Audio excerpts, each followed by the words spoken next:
Tyson Fury had it all. A king in the ring, a showman outside of it, and over $120 million to his name. But money doesn't last forever, especially not in Fury's world. Behind the glamour was a dangerous pattern, one that quietly turned victories into liabilities. And now, much of his fortune is gone. This isn't just a story about bad investments or wild spending, it's deeper. A slow unraveling hidden behind smiles and knockout punches. In this video, we're pulling back the curtain on how Tyson Fury burned through a staggering $120 million, not with cliché, but with the exact steps that led to the quiet fall of a giant. Stay with us, because the real reason he lost it all? We'll get to that, but not just yet. Tyson Fury's story doesn't begin in wealth or fame. It begins in survival. Born nearly 3 months premature and weighing just 1 pound, doctors told his parents he wasn't likely to live, but his father, John Fury, gave him the name Tyson for a reason. After the most feared boxer on earth, Mike Tyson. It wasn't just a name, it was a challenge to fate, and somehow he made it. But survival wasn't the only fight ahead of him. Raised in a family of Irish travelers, the world Fury grew up in wasn't built on second chances. The streets didn't care about potential, and no one handed you a future. From the beginning, every step forward was earned through grit, blood, and bruises. He learned to fight before he learned to fear. While other kids played, Tyson was watching his father and uncles throw bare-knuckle punches behind caravans. Boxing wasn't sport, it was identity. And for young Tyson, it was escape. He didn't just want to be great, he needed to be. Every mile he ran, every punch he threw, every grueling session in freezing gyms, it was all a way out of the chaos he was born into. There was no backup plan, either become champion or be forgotten. And Tyson Fury was not going to be forgotten. When he stepped into the ring against Vladimir Klitschko in 2015, the world saw him as the underdog, a lanky, unorthodox heavyweight who joked too much and moved too weird. But what no one realized was that Klitschko wasn't facing a boxer. He was facing a man who had already survived death. The fight wasn't just a victory, it was a coronation. Tyson Fury became the lineal heavyweight champion of the world. And with that win, the money started flowing. Sponsorships, bonuses, appearance deals, and endorsement contracts followed like an avalanche. Suddenly, Fury wasn't just a fighter, he was a global brand. But something shifted. The man who once lived on bare minimums was now drowning in luxury, and the speed at which it all changed made it impossible to manage. The meals turned 5-star, the homes turned into estates, the cars multiplied, and when the income exploded, so did the lifestyle. At first, it felt like freedom. Fury could finally give back to his family, treat his friends, indulge in the things he once only dreamed of. But beneath the surface, a dangerous pattern was forming,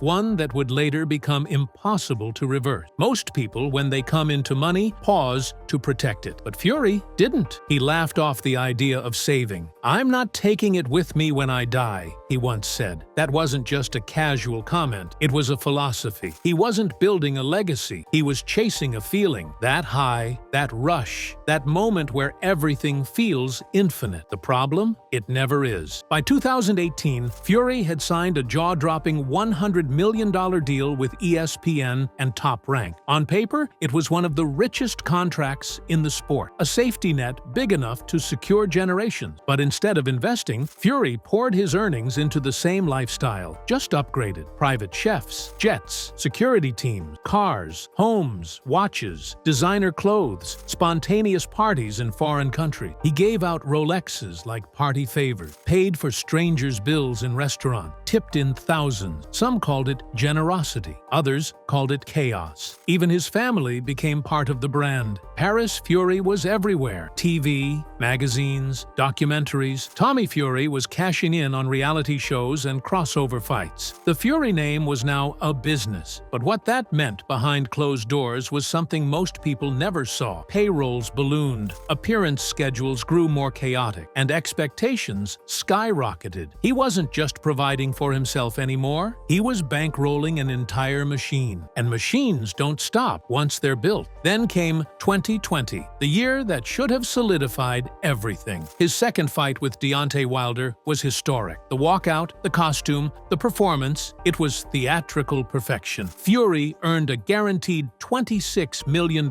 just for showing up. With bonuses, the number surged past $60 million for the year. He was officially in the top tier of athlete earners worldwide. But just as quickly as it came in, it started disappearing. He didn't slow down, he scaled up. Travel costs grew. His inner circle expanded. He funded expensive camps with imported trainers and entourages of 30 or more. Instead of renting, he bought. And when the numbers got too big to ignore, he didn't hit the brakes. He laughed it off. Because in his mind, there would always be another fight, another payday, another deal waiting just around the corner. But that same year, Tyson made one of his most costly moves. He dove headfirst into crypto. Publicly, he was bragging about quick flips and easy win. But what he didn't post was the crash that followed. Multiple sources allege that Fury lost millions on meme coins, NFTs, and shady projects promoted by influencers. It wasn't just a misstep, it was a blind gamble with millions of dollars. At the same time, a massive Saudi Arabia deal fell through. Fury had already spent, like that money was in hand. When it didn't arrive, the books didn't balance. And for the first time in years, there were whispers, quiet ones, about financial strain. Not bankruptcy, not yet, but the edges were starting to fray. And that was when the real unraveling began.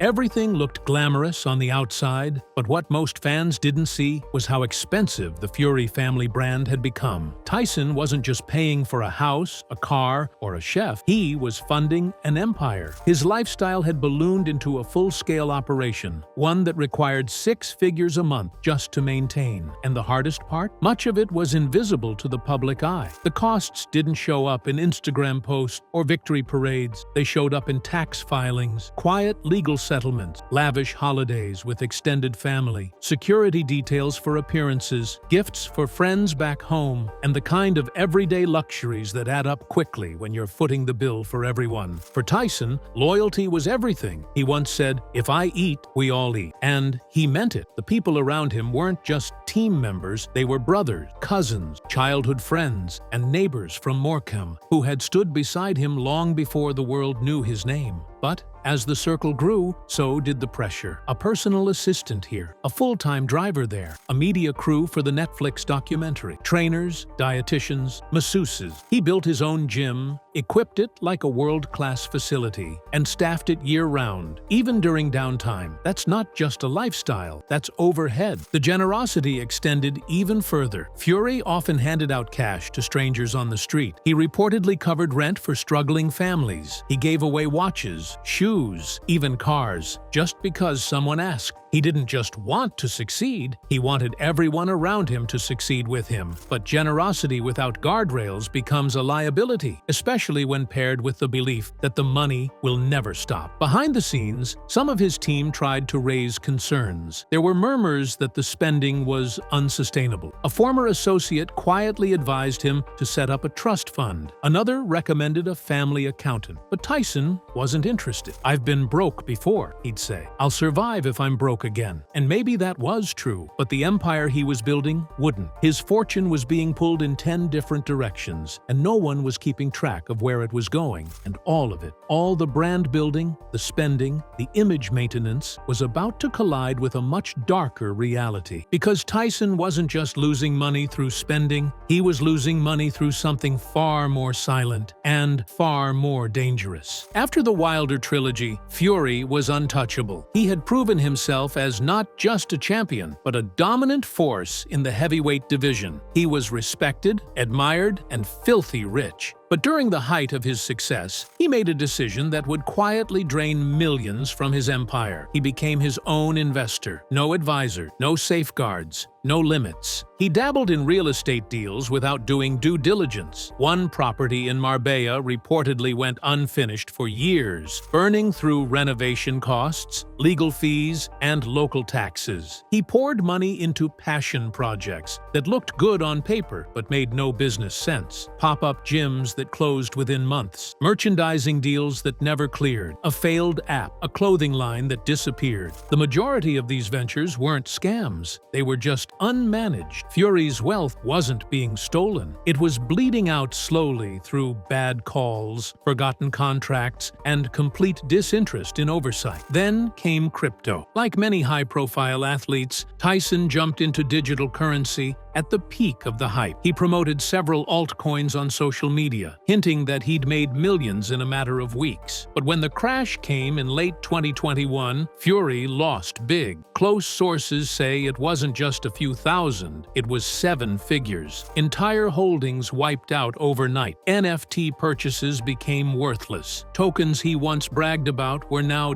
dead projects.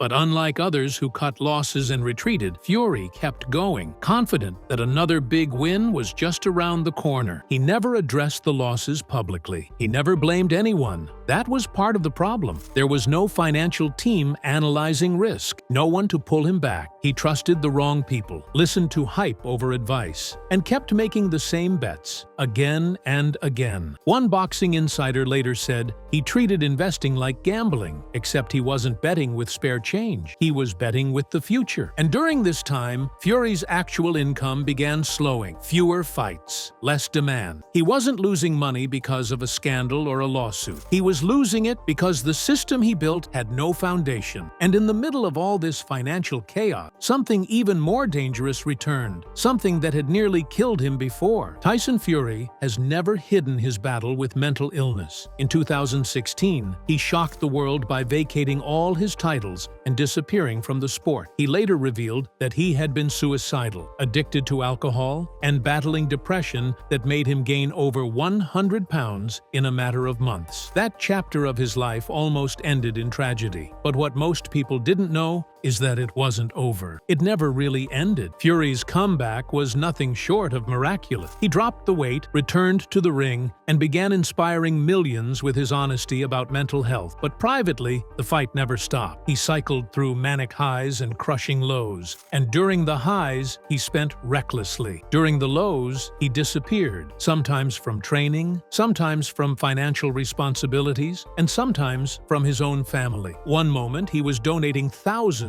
to charity. The next, he was going off the grid with no explanation. In interviews, he hinted at this unpredictability. He once said, "Some days I feel like giving everything away. Other days, I feel like I don't want to leave the house. That's just how it is." But behind those words were real consequences. His team couldn't plan anything long-term. Sponsorship deals fell apart. Fight negotiations stalled. There were times when Fury was simply unreachable. Weeks would pass with no word. And when he returned, it was often with a new luxury car, another vacation booked, another check cashed. He was trying to heal, but healing in public while managing a $100 million fortune is almost impossible. And the industry around him wasn't designed to help. As long as he kept winning, no one pushed back. Promoters stayed silent. Brands kept calling. The circus kept moving. But the cracks kept widening. The stress, the lack of structure, the pressure to stay on for the cameras. It was all eating away at him. By 2022, there were whispers that Fury was considering stepping away from boxing for good. Not because of injuries, not because of age, but because the machine was burning him out. And the cost wasn't just emotional, it was financial. Every canceled fight meant lost millions. Every missed media obligation meant a penalty. Every mental health break came with another unspoken price tag. And the storm wasn't over yet. Because what was waiting just around the corner wasn't a comeback. It was betrayal. The real breaking point didn't come from a fight. It came from within his own circle. After years of loyalty, trust, and shared success, something shifted. Rumors began to swirl, quiet, hard-to-pin whispers about mismanaged funds, missing payments, and business deals that never added up. At first, it was brushed off. Tyson had always surrounded himself with people he knew, people he trusted. But trust doesn't always translate into financial discipline, especially when millions are moving in and out without proper oversight. One longtime associate reportedly handled large portions of Fury's appearances, merchandise licensing, and social media branding. branding. Over time, subtle discrepancies began to emerge. Payments weren't reaching certain vendors. Sponsorship funds were lower than expected. Several opportunities that should have brought in six figures quietly disappeared. Then came the real shock: a closed-door legal mediation, allegedly involving one of Fury's closest business contacts. The details never went public, but insiders claim that up to $8 million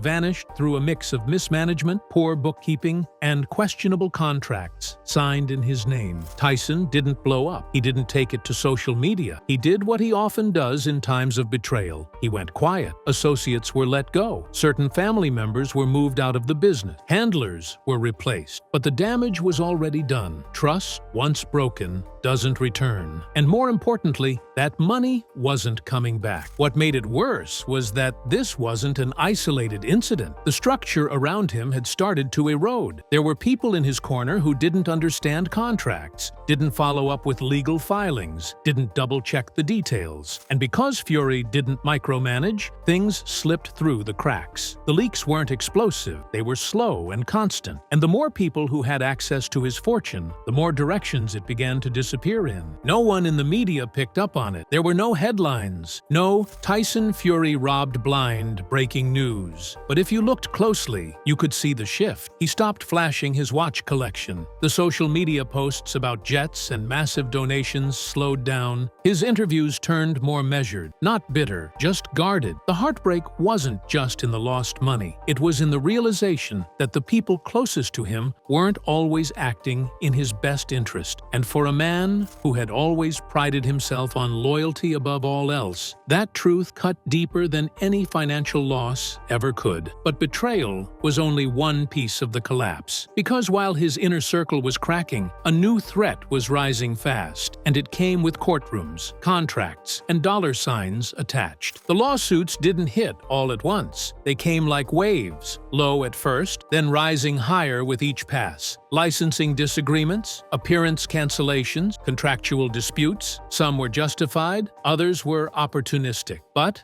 they all had one thing in common. They drained Tyson Fury's finances without ever stepping into a ring. One particularly costly ordeal stemmed from a broken endorsement agreement overseas. A promotional firm claimed Fury had failed to fulfill a major appearance, and while he denied wrongdoing, the legal battle stretched for nearly a year. Settlement estimates reached into the seven-figure range. Around the same time, a UK-based merchandise partner sued over trademark violations, alleging Fury's team sold unauthorized products using brand assets they didn't have permission to use. Another quiet payout, another check cut behind closed doors. It didn't stop there. Fury's former advisors reportedly fought over revenue splits from the ESPN deal. At least two separate business partners claimed they were owed portions of streaming profits. Meanwhile, a luxury watch brand hinted at a breach of contract when Fury failed to wear their product in a scheduled public appearance. The demands were never made public, but the brand quietly severed ties. And all of it happened while Fury was still trying to train, heal, and maintain an image of stability. One legal insider said it best: Tyson became a magnet for lawsuits, not because he did anything malicious, but because he was so unstructured, so generous, and so unwilling to say no. He rarely read the fine print. He left contracts in the hands of others. And when mistakes were made, it wasn't the staff who paid. It was Fury, every single time. These weren't headlines, but they were happening in the shadows. Legal fees alone reportedly cost hundreds of thousands per year, not just from lawsuit, but from protecting his intellectual property, settling licensing spats, and defending appearances gone sideways. And with every case, the perception of brand Fury became harder to sell. Promoters hesitated, advertisers paused, even broadcasters tiptoed around him.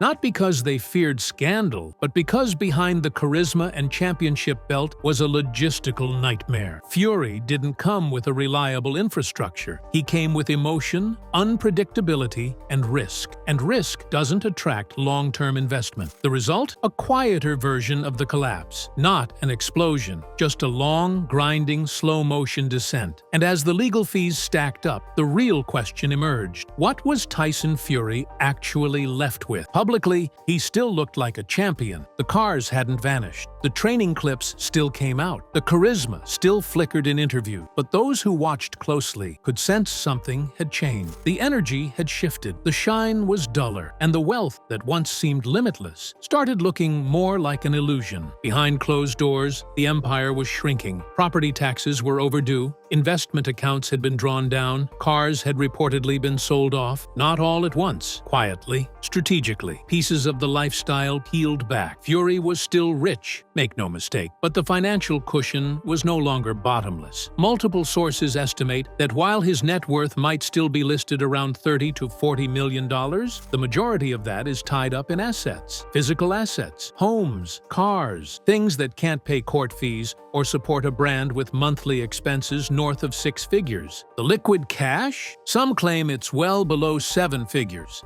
He's been seen taking smaller-scale endorsement deals, appearing in local ads, promoting personal products that wouldn't have made his radar 5 years ago. In the past, he could command millions for a single night in the ring. Now, he's fighting to remain relevant enough to even draw that number. Some say he's preparing for one final payday, a massive crossover bout. Maybe Francis Ngannou again? Maybe a cash grab fight in Saudi Arabia? But behind that, there's a different question. What happens when there are no more fights? Because boxing doesn't come with a retirement plan. There's no pension for champions, no guaranteed residuals. And Tyson Fury's brand, as iconic as it is, has been built entirely on motion. He's never stayed still long enough to build a business, never paused long enough to build generational wealth, just movement, from one bout to the next, one high to the next, 1 million to the next. But now, the movement has slowed. The fans who once screamed his name now ask if he's okay. The sponsors who used to chase him now look to younger, less volatile faces. And the family he worked so hard to provide for, they've begun stepping into their own lanes, building identities outside of his shadow. Tyson Fury burned through $120 million,